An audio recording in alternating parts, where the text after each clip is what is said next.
दोस्तों स्वागत है मनी प्लैनेट की एक न्यू वीडियो में। टाइटल आप लोगों ने पढ़ लिया होगा। डायरेक्टली वीडियो को स्टार्ट करते हैं। आपने अभी तक मनी प्लैनेट को सब्सक्राइब नहीं किया है तो कर लीजिएगा, ऐसे ही और क्रेडिट कार्ड से रिलेटेड कंटेंट के लिए। तो शुरुआत करते हैं दोस्तों। सबसे पहले एक चीज़ मैं यहाँ पर आपको बताना चाहता हूँ। अगर आपको कार्ड से रिलेटेड इन्फॉर्मेशन चाहिए कि आपके लिए कौन सा एसबीआई का कार्ड सबसे ज़्यादा बेस्ट है, क्योंकि सब कार्ड्स के बेनिफिट्स अलग अलग हैं, तो मैंने एक वीडियो बनाई हुई है जहाँ पर मैंने इन डिटेल में बताया हुआ है कि अगर आप मतलब एक तरह से आप फ्यूल ज़्यादा भराते हैं तो कौन सा क्रेडिट कार्ड चाहिए, आप शॉपिंग ज़्यादा करते हैं, ऑनलाइन करते हैं तो कौन सा कार्ड लेना चाहिए, ऑफलाइन ज़्यादा करते हैं तो कौन सा लेना चाहिए। तो वो वीडियो आप देख लीजिएगा, उसका लिंक डिस्क्रिप्शन में और आई कार्ड में मिल जाएगा। तो पहले वो वीडियो देख लेना। अप्लाई कैसे करना है वो हम स्टार्ट करते हैं। अब तो वो वीडियो अगर आप देखकर आ गए हैं तो आप डायरेक्टली अप्लाई करना स्टार्ट करते हैं। तो आपको डिस्क्रिप्शन में लिंक मिल जाएगा जिससे आप डायरेक्टली यहाँ पर आ सकते हैं, या फिर आपको कमेंट बॉक्स से भी लिंक मिल जाएगा, वहां पर आप क्लिक कर लीजिएगा। क्लिक करने के बाद इस टाइप से कुछ आपका पेज खुल जाएगा। उसके बाद आपको क्या करना है, जब ये आपका पेज खुल जाए, यहाँ पर आपको 3 ऑप्शंस दिख रहे होंगे, पर्सनल डिटेल, प्रोफेशनल और केवाईसी। तो पर्सनल डिटेल्स पे आ जाना है। इसके बाद आपको क्या करना है, यहाँ पर आपको देखो अपना नाम फिलअप करना है। यहाँ पर ध्यान रखिएगा, अगर आपका नाम है रुद्र प्रताप सिंह तो आप यहाँ पर मिडिल में पहले यहाँ पर रुद्र, फिर मिडिल में प्रताप और फिर सिंह, इस टाइप से लिखना है। लेकिन अगर आपका नाम है रुद्र सिंह तो रुद्र और सिंह यहाँ पर लिख दीजिएगा। तो इस टाइप से आपको लिखना है, मतलब लास्ट नेम में सिंह और फर्स्ट नेम में रुद्र। बाकी यहाँ पर आपको अपना मोबाइल नंबर डालना है। अगर आपके पास जो आधार कार्ड पर लगा हुआ है वही नंबर है तो सबसे बेस्ट रहेगा, तो वो आप डाल दीजिएगा। अब यहाँ पर आपका ओटीपी आएगा, तो दूसरे नंबर से भी कर सकते हैं, ऐसा कुछ नहीं है। तो बाकी यहाँ पर आपका जब ओटीपी आए तो यहाँ पर अपना ओटीपी फिल करके कंफर्म कर दीजिए। अभी आपसे पूछ रहा है कि अपनी रेसिडेंशियल सिटी बताओ, यानी कि आप किस सिटी में अभी करंटली रह रहे हैं, तो वो आप डाल दीजिएगा। जो भी भले वो आपके होम टाउन के एड्रेस से अलग हो, आप डाल सकते हैं। उसके बाद नेक्स्ट कर दीजिए। अब आपको सिंपली अपना क्या है कि पैन कार्ड की डिटेल्स डालनी है। पैन कार्ड यहाँ पर आपके पास होगा, उसकी आप डिटेल्स डालिए, अपनी डेट ऑफ बर्थ डालिए और कंफर्म कर दीजिए। इतना करने के बाद आगे मैं आपको बताता हूँ। पर आपकी माताजी का नाम पूछा जा रहा है, आप अपनी माताजी का नाम भरिएगा, जो एग्जैक्टली डॉक्यूमेंट्स में है वही भरना है, कोई भी अलग मत भर देना, एप्लीकेशन रिजेक्ट हो जाएगी। इसके अलावा आपका फिर ईमेल आईडी है वो डालिए, और यहाँ पर रेफर कोड में कुछ मत डालिए, इसको आप रहने दीजिए। और यहाँ पर टिक करके यहाँ पर कंटिन्यू टू स्टेप 2 पर यहाँ पर क्लिक कर दीजिए। तो काफ़ी ईजी सी प्रोसेस है।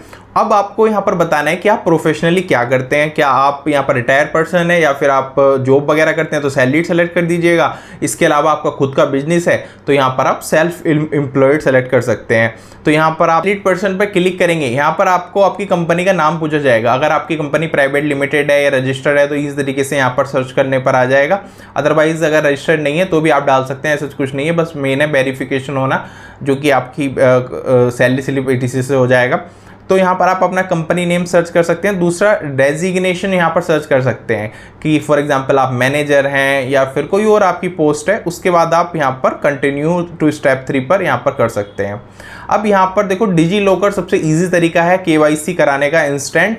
तो डिजी लॉकर अभी तक आपने यूज़ नहीं किया है तो डिजी लॉकर की एप्लीकेशन है, प्ले स्टोर से डाउनलोड कर लीजिएगा। वहाँ पर अपना आधार कार्ड वाला नंबर डालें, आपका आधार कार्ड वर्चुअली फैच हो जाता है और आपका आधार कार्ड फिर वो डिजिटल रहेगा। उससे ये फ़ायदा रहता है, एक बार हम वीडियो को स्टॉप करेंगे, कि आपका ना इन फ्यूचर अगर फॉर एग्जांपल आपको कहीं पर अपना आधार कार्ड दिखाना पड़ रहा है और आपके पास आपका ओरिजिनल आधार कार्ड नहीं है, तो आप अपने फ़ोन से अगर उस ऐप से आधार कार्ड दिखाते हैं ना, तो उसकी इक्वलमेंट यहाँ पर माना जाता है कि आपके पास ये ओरिजिनल है, मतलब उसकी इतनी वैल्यू है।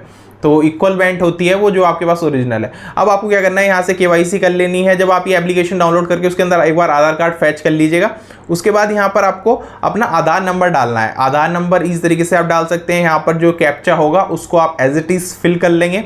कैप्चा फिल करने के बाद यहाँ पर आपको नेक्स्ट पर चले जाना है। नेक्स्ट पे जाने के बाद आपका जो भी रजिस्टर्ड मोबाइल नंबर होगा आधार कार्ड के साथ, क्योंकि जब आधार कार्ड बनवाया होगा तो कोई एक नंबर लगा होगा, उस नंबर पे OTP आएगा। OTP करने के बाद यहाँ पर कंटिन्यू कर देना। कंटिन्यू करने के बाद अगर आपने अभी डिजी लॉकर एप्लीकेशन डाउनलोड की है तो यहाँ पर आपने एक पिन बनाया होगा, इस पिन को आप एज इट इज़ यहाँ पर डाल दीजिएगा ताकि वेरिफिकेशन हो जाए कि आप ही हैं जो अपना आधार कार्ड को एक्सेस कर रहे हैं यहाँ पर। उसके बाद आपको कंटिन्यू कर देना है। कंटिन्यू करने के बाद आपके आधार कार्ड की जो इन्फॉर्मेशन है वो ऑटोमेटिकली फैच कर लेगा और आपका एक तरह से जो KYC है काफ़ी हद तक यहाँ पर कंप्लीट हो जाता है। और अलाउ करने के बाद आपका जो KYC है वो SBI बैंक के साथ यहाँ पर शेयर कर दिया जा रहा है। अब यहाँ पर आपका अगर एड्रेस रेजिडेंशियल एड्रेस चेंज है तो आप वो यहाँ से आपको दोनों ऑप्शन मिल जाते हैं। अगर आपका सेम है तो आप सेम सेलेक्ट कर लीजिए, और अगर यहाँ पर चेंज आपको देखने को मिलता है तो आप चेंज भी यहाँ पर सेलेक्ट कर सकते हैं, क्योंकि काफ़ी लोग ऑब्वियसली बात है जॉब्स वगैरह के चक्कर में आपने देखा ही होगा बाहर रहते हैं, तो अगर आप बाहर रहते हैं तो उससे भी कोई दिक्कत नहीं है, उस एड्रेस पे भी आपका आ जाएगा। ऐसे कोई वो नहीं है कि अगर आपका एड्रेस अलग है तो आपको नहीं मिलेगा। तो ये सब चीज़ें हैं। बाकी यहाँ पर आप कंटिन्यू कर दीजिए। कंटिन्यू के बाद यहाँ पर आपको कंटिन्यू एंड कन्फर्म आएगा लिखा हुआ, कंटिन्यू एंड कन्फर्म कर दीजिए। ये आपका हो जाए, फिर आप कुछ देर वेट कीजिएगा, ये थोड़ा सा टाइम लेगा। इसके बाद आपकी एप्लीकेशन पर यहाँ पर आ जाएगा कि आप कौन सा जो भी आपने कार्ड के लिए सेलेक्ट किया होगा ना, कार्ड मैंने अलग अलग लिंक दिए हुए हैं कार्ड्स के, तो जो भी कार्ड आपने सेलेक्ट किया होगा उसके बेसिस पे आपको इंस्टेंट क्रेडिट कार्ड की यहाँ पर लिमिट बता दी जाएगी कि इतनी आपकी लिमिट होगी, आपको इतनी एनुअल फ़ी होगी, इतनी एनुअल फ़ी होगी। कुछ केसेस में आपको क्या होगा, ये क्रेडिट कार्ड आपको इंस्टेंट नहीं दिखाई देगा, तो उसमें आपको 3-4 दिन बाद आपको अपडेट मिल जाएगा, आपके पास मैसेज आ जाएगा SBI से कि आपका जो है अभी फ़िलहाल आपका ये क्रेडिट कार्ड अप्रूव हो चुका है। तो उस केसेस में आपको वेट करना होगा। अब आपको यहाँ पर क्या है कि आपको इसकी KYC के लिए एक बार 1-2 रुपये यहाँ पर कट करने होंगे अपने बैंक अकाउंट से, जहाँ से आपका बैंक अकाउंट वेरीफाई करेगा। किसी दूसरे बैंक में होगा चलेगा, कोई दिक्कत नहीं है, वहाँ से आप कर सकते हैं। यहाँ पर अपना बैंक नेम जो भी है वो डालिए, अकाउंट नंबर डालिए। ये बेसिकली KYC के लिए होता है। ये क्या करते हैं कि जैसे SBI वाले दूसरे बैंक को जो भी आपने KYC के डॉक्यूमेंट दे रखे हैं वो यहाँ पर एक तरह से फैच कर रहे हैं, तो उससे क्या होगा, आपके जो KYC डॉक्यूमेंट्स है इनको मिल जाएंगे। तो यहाँ पर आप ये करेंगे, बैंक डिटेल्स वगैरह डालेंगे, तो यहाँ पर आपको 1 रुपीज़ यहाँ पर क्रेडिट हो जाएगा आपके बैंक अकाउंट में। उससे इन लोगों को मदद मिलेगी आगे फर्दर वेरिफिकेशन वगैरह करने में। उसके बाद आपको ये वापस से 1 रुपीज़ पे करना है। ये काम अभी जो न्यू एप्लीकेशन आया है, मतलब जो इसमें पूरा चलता है, वहाँ पर UPI से भी हो जाता है। देखो UPI का ऑप्शन आया ना, तो यहाँ से आप UPI से भी इनको वापस से 1 रुपीज़ यहाँ पर पे कर सकते हैं। तो एक तरह से वेरिफिकेशन का एक तरीका है। यहाँ पर आप 1 रुपीज़ यहाँ पर वापस से पे कर दीजिएगा। उसके बाद यहाँ पर ऑप्शन आ जाता है कि आप अपना वर्चुअल पेमेंट एड्रेस डालें, यानी कि जो भी आपकी UPI ID है वो आप डालिए और पेमेंट करिए। UPI ID देखने के लिए आप यहाँ पर अपनी प्रोफाइल पे टैप करेंगे तो वहाँ पर आ जाता है। तो यहाँ पर इस तरीके से UPI ID डालिए, और UPI ID जैसे डालेंगे आप अपनी, यहाँ पर पॉपअप आ जाएगा, और पॉपअप आ जाएगा तो आप इस तरीके से जस्ट यहाँ पर पे पर क्लिक करें और अपना जो पिन है वो यहाँ पर डालें UPI का। आपका 1 रुपीज़ ही कटेगा, जो कि अभी क्रेडिट हुआ था वही कटेगा, तो ज़्यादा कुछ ऐसे एक्स्ट्रा ये लोग नहीं ले रहे हैं, कभी आपको लग रहा हो। तो फाइनली जब आपका ये पेमेंट आ जाएगा लिखा हुआ सक्सेसफुल, तो यहाँ पर आपकी KYC भी ऑलमोस्ट जो है वो यहाँ पर कंप्लीट हो चुकी है।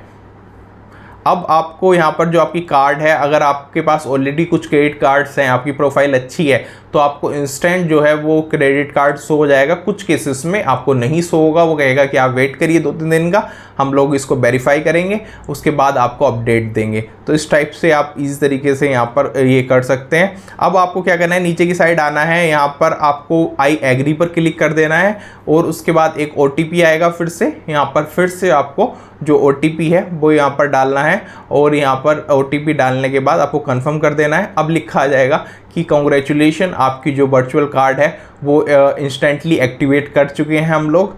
अब आपको कुछ नहीं करना है, आप इसको डायरेक्टली यूज़ कर सकते हैं अगर आपको ऑनलाइन शॉपिंग के लिए कहीं पर यूज़ करना है।